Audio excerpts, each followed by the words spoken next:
জামায়াতের আবু তাহের সাহেব তো দেখি বেশ জব্বর মানুষ, মাঝে মধ্যে ওনার আমার খুব কিউট লাগে। দেখেন ওনার 50,000 সোলজার তৈরি আছে, শেখ হাসিনাও টের পেল না কি ক্র্যাশ ডাউনটা করেছে জামাতের উপরে, আর কি এমন অভিযান করলো জামাতের বিরুদ্ধে। জামাত ইন্ডিয়ার সাথে ফাইট করার জন্য 50,000 যুবক তৈরি করে রেখেছে, ইন্ডিয়া টের পেল না, টের পেল না, শেখ হাসিনা টের পেল না। এটা কোনো মানে কাণ্ড হলো বলেন দেখি? মানে ওরা তাহলে তো জামাতের উপরে আসলে সেভাবে আন্তরিকভাবে কিছু করে নাই মনে হয় আওয়ামী লীগ।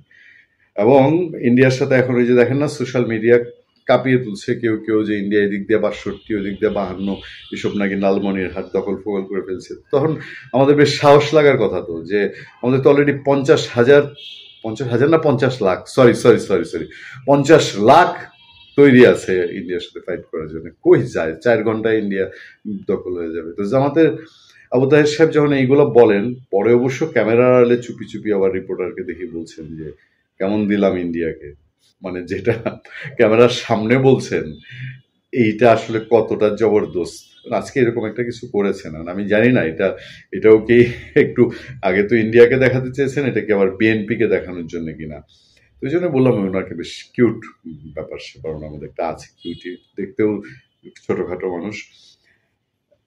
বাংলাদেশে ঘিয়ের প্রচলনটা একসময় খুব ছিল, বিশেষ করে আমাদের পরিবার গুলোতে দাদা নানা তাদেরকে দেখতাম। আমার এক নানা ছিলেন জানেন, উনি প্রতি সকালে 1 কাপ ঘি, খাঁটি ঘি না খেলে হতো না, এবং বাড়িতে দেখতাম ঘি বানানো হতো, ওই যে একেবারে মাঠা তোলা হতো, যন্ত্রপাতি ছিল ঘি বানানোর, মাখান উঠতো, সেই মাখানটা ঘি। তো ওগুলো তো সব হারিয়ে গেছে। আমি কয়েক বছর 2-3 বছর আগে খুব চেষ্টা করলাম মানিকগঞ্জে একদম খাঁটি ঘি আনার জন্য। ঢাকায় দেখবেন 1000-1200 টাকা কেজি ঘি বেচে না, ওই ঘি আর আমরা যে ঘি দেখেছি পার্থক্য আছে। এইবার আমি শিওর যে জামাতের কিউট নেতা নায়েবে আমির এই যে আবু তাহের সাহেব, উনি যেই ঘি জামাতের লাগবে বলছে, এইটা নির্ঘাত ভেজাল ঘি হবে না। মানে আমরা ঢাকায় অন্যায় হয়ে খুঁজেও যে বা 1 চামচ গরম ভাতের সাথে খাঁটি ঘি, সেদিন আমার এক চাচা ওনার বাসায় আমি খেলাম, একদম পুরা ধোঁয়া ওঠা ভাত, আমাদের বিরই চালের ভাত হতে হবে, এই টাইপের একটু ভাত, আর হচ্ছে 2 চামচ ঘি, সাথে যদি পুঁটি মাছ ভাজা হয়, সেই রকম ব্যাপার স্যাপার। তো সেই ঘি জামাত কি ঘরে তুলবে কিনা, কারণ জামাতের ঘি লাগবে বলছে। এত কিছু থাকতে ওনার ঘি লাগবে কেন জানেন? লাগবে হচ্ছে আঙ্গুল বাঁকা করে তোলা ঘি। চলেন খবরটায় যাই, এবং খবর আমার দেশ ছেপেছে। স্মারকলিপি প্রদানের আগে ডাক্তার তাহের, সোজা আঙ্গুলে ঘি না উঠলে বাঁকা করব, ঘি আমাদের লাগবেই। যাতে এবার জামাতি ঘি, গাওয়া ঘি খাবে জামাতি। বাংলাদেশে জামাতি ইসলামী নায়েবে আমির ডাক্তার সৈয়দ আবদুল্লাহ মোহাম্মদ তাহের বলেছেন, সোজা আঙ্গুলে ঘি না উঠলে বাঁকা করব, ঘি আমাদের লাগবেই লাগবে। প্রয়োজনে আবার, আমি 2 বার লাগবেই লাগবে বলেছি, উনি 1 বার বলেছেন, সরি কিছু মনে করবেন না। প্রয়োজনে আবার জীবন দেব, জুলাইয়ের চেতনা ভুলুণ্ঠিত হতে দেব না। জুলাইয়ের চেতনাটা কি জিনিস, মুক্তিযুদ্ধের আগে মুক্তিযুদ্ধের চেতনা মানুষ জানতো, কারণ 6 দফা ছিল, আর দীর্ঘ বছর মানুষ এই চেতনা ধারণ করে, বাঙালি চেতনা, বাঙালিয়ানা, সেই চেতনাগুলো, আমাদের ইসলাম তার সঙ্গে থাকবে, আমাদের ধর্ম, আমাদের সামাজিকতা। জুলাইয়ের চেতনাটা কি? আমি যে এই যে জুলাই সারা মাস যে ছাত্রদেরকে মেরে ফেলার বিরুদ্ধে কথা বললাম, আগস্টেও এসে সমানে আমার সন্তানরা সব গেল মিছিলে, তখন পর্যন্ত আমি তো কেউ আমাকে জুলাই চেতনাটা, এবং এখন পর্যন্ত জুলাই চেতনা পুজদার যারা আছেন তারা খালি জুলাই চেতনা বলে, নয়া বন্দোবস্ত বলে। মানে জিনিসটা যে কি একটু অক্ষরে অক্ষরে বোঝানো, যে ভাই এইটা এটা এটা এটা হচ্ছে জুলাই চেতনা, এইটা এটা এটা হচ্ছে নয়া বন্দোবস্ত, এবং ওইটা প্র্যাকটিক্যালি করে 2-1টা কাজ।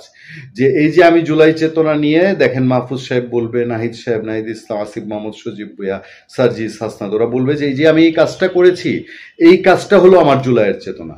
মানে এটা কিন্তু 5 আগস্টের মিছিল মিটিং, 5 আগের মিছিল মিটিং না, 5 আগস্টের পরে ওনারা বাস্তবিক অর্থে জাতির জন্য করে দেখিয়ে বলেন যে এইটা আমার জুলাইয়ের চেতনা, এইটা ভাই আমি আপনাকে মানতে বলছি। একইভাবে ওই যে মুজিববাদী সংবিধান বলে, মুজিববাদী সংবিধান, পচা সংবিধান বলে, ওইটার কোন কোন বিষয় পচা, এইটা ওরা বলে না। যে মুজিববাদী সংবিধানে কি রাষ্ট্রধর্ম বা আমাদের এই অসাম্প্রদায়িকতা, বাঙালি জাতীয়তাবাদ বা এই সমাজতন্ত্র, এইগুলা পচা, এইটা বলে না, খালি বলে মুজিববাদী সংবিধান পচা। তো এই ভালো মন্দের যে প্র্যাকটিক্যাল রূপ, মনে করেন আমি একটা পচা আলু, একটা পচা টমেটো আর একটা ভালো টমেটো আপনাকে আলাদা করে দেখাবো যে এটা হচ্ছে ভালো টমেটো, এটা হচ্ছে ভালো আলু, আর এটা হচ্ছে পচা টমেটো, এটা পচা আলু। এইভাবে ওরা পৃথক করে এটা জিনিসটা কখনো দেখায় না। যাক, বৃহস্পতিবার দুপুরে জুলাই জাতীয় সনদ বাস্তবায়নের আদেশ জারি, চলতি মাসে গণভোট সহ 5 দফা দাবিতে জামাত সহ 8 দল প্রধান উপদেষ্টার কাছে স্মারকলিপি দেওয়ার আগে রাজধানীর পল্টনে সংক্ষিপ্ত সমাবেশে জনাব তাহের তিনি এসব কথা বলেন। তিনি বলেন, নো হাঙ্কি পাঙ্কি। বললাম উনি বেশ কিউট কথা বলেন, বেশ কিউট লাগে। জাতীয় নির্বাচনের আগেই গণভোট হতে হবে, সরকারকে বলবো চাঁদাবাজি বন্ধের ব্যবস্থা করে গণভোট আয়োজন করুন। গভর্নমেন্টে তো ওনারা বেশ শক্তিশালী। তো এই সরকার তো নড়বড়ের সরকার, এই সরকার একটা দুর্বল থেকে দুর্বলতম সরকার, শিশুতোষ, কখনো কোনো শিশুতোষ বললে আবার পাপ মোচন করে দেওয়া হয়, এই টাইপের একটা সরকার। তো এই সরকার যে এই যে চাঁদাবাজি বন্ধ করলো না, এতদিন তো গিয়ে এই যে জুস খান ঐকমত্য কমিশনে, তারপরে যমুনায় গিয়ে তো বলেন না যে এই জায়গায় এক্স্যাক্টলি এই চাঁদাবাজি হয়েছে, এই লোকটা চাঁদাবাজি করেছে, আপনি একে ধরেন, একে জেলে ভরেন। এই দাবিটা তো তুলেন না। মানে আপনাকে তো পুলিশ হইতে বলছে না কেউ, তো ওনারা তো এই দাবি তুলেন না। যাক, জামাতের আবু তাহের সাহেবের এই ঘি তত্ত্ব আলটিমেটলি মোহাম্মদ তাহের নায়েবে আমির ডক্টর সৈয়দ আবদুল্লাহ মোহাম্মদ তাহের, ওনার এই ঘি তত্ত্বের পেছনে একটা সাংঘাতিক ইঙ্গিত আছে। ইঙ্গিতটা হলো যে ইলেকশন যদি নভেম্বরে না হয়, তাহলে জামাত কি তার স্বরূপে ফিরে যাবে, 71-এর স্বরূপ, বা 80-র দশকের 90-এর দশকের স্বরূপে ফিরে যাবে, বা ওই যে কি কাটাকাটির প্রসঙ্গ তুলে না অনেক সময় ছাত্রদল বলে, আওয়ামী লীগ বলতো, ওই কাটাকাটির পথে ফিরে যাবে। মানে এই জায়গাটাই ঘি, আঙ্গুল দিয়ে ঘি তোলা তো এটা একটা রূপক অর্থে বলেছেন না। তো তারা কোন রাস্তায় যাওয়ার ইঙ্গিতটা করলেন, ভয়টা কি বিএনপিকে দেখালেন, আর বিএনপি কি এতে ভয় পাবে কিনা, এসব প্রশ্ন এখন উঠতে পারে না। ভালো থাকবেন, সুস্থ থাকবেন। আপনাদের সাথে আমি আতিক রহমান, পূর্ণিয়া।